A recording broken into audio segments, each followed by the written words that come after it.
The arts are important on several levels. People standing together, looking at art or reading together art or listening to the same music, they share something communally that is often emotional. This is our dialogue. If we didn't have that, the richness of our lives would not be there.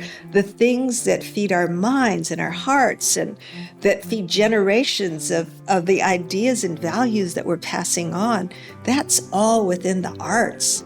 And you just feel that if everyone felt that communally in that way, we would have humanity that works for a kinder purpose.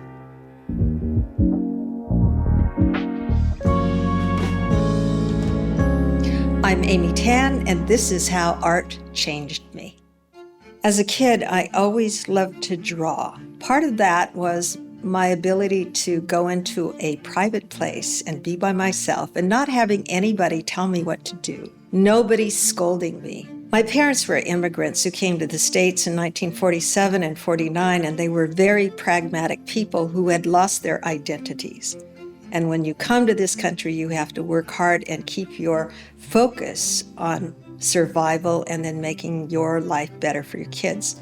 So no, there was no emphasis on the arts. My parents knew I loved to draw, but they warned me that I could never make a living out of doing anything that was fun.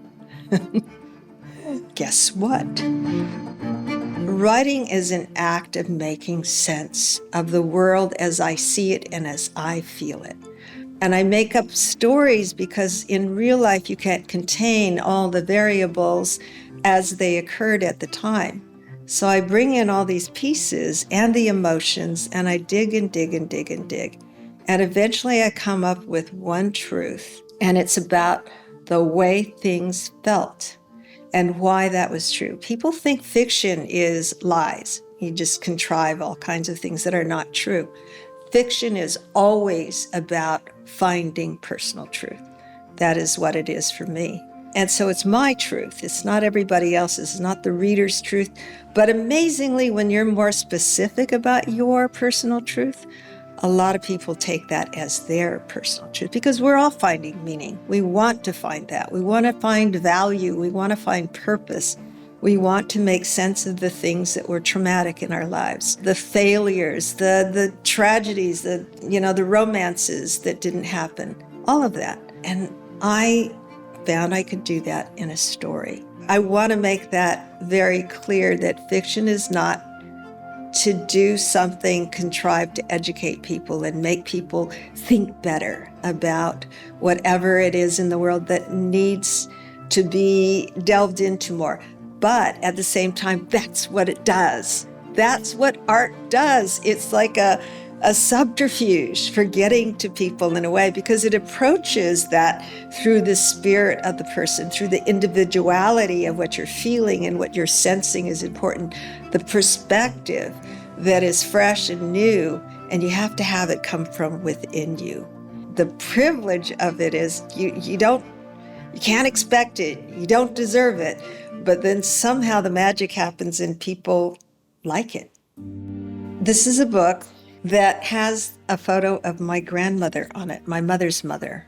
It's Shanghai 1910, and you can see she has really elaborate clothing on. And I discovered later on this was the clothing, the costume of a courtesan. Whatever it was, she had a terrible life where she fell in love with a young man who was a scholar. They married against her parents' wishes, eventually married him, and then he died during the pandemic. She remarried, and there was a story in which she might have been raped and then impregnated, forced to become a fourth wife, the concubine, to a very wealthy man. And she was just in such despair over the fact that she had no choice in her life but to stay in this station where she was disrespected, that there was a stain on her back, as my mother used to say, that she could never wash off, that she opted to kill herself on the New Year, and it was an act of revenge. Although there is some thought she may have only meant to scare him because my mother said she would never leave me. That's the child's understanding. And it's so poignant to me that she would have believed that her mother would have stayed for her and endured whatever torment just to be with her daughter. And I think that could have been the truth as well. I think about her every time I write a book. Her picture is in front of me on my desk. She's the woman who had no choice. She's the woman who had circumstances in society that placed barriers around her, placed her in a cage. And I think I am so lucky because I have my choices. I have a job. I have the ability to leave a situation whenever I want. I have all these things she didn't have, and I do that with her in mind. In a way, I become her when I'm writing. The impulse that she had to destroy herself is the impulse I have to create. In 2016, I started to draw, which was something that I always wanted to do as a kid. And the reason why I did it is that I was pushed there by despair. There was a lot of racism going on, and I felt it for the first time in heaps. I felt violent. And so I started to go into nature and to draw, do nature journaling, and soon found that I was consumed with watching the behavior of birds and writing down in a private journal my thoughts about what I was seeing and my guesses. And then I started to draw these birds that would allow me to meditate about the bird's life and its survival in the world. Everything about what a bird does is about survival.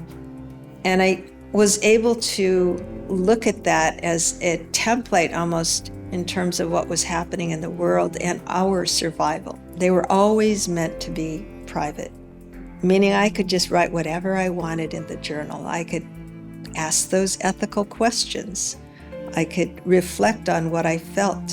And my editor was the one who came and said, I think we should publish this, because I didn't have a novel at the time. Here again, when we think about art and what appeals to people, even with something done for very private, specific reasons, there are people out there who feel exactly the same. And the comments I hear most often is that they had the same despair. They realized in reading this book, they too could go out into nature. They could also start drawing.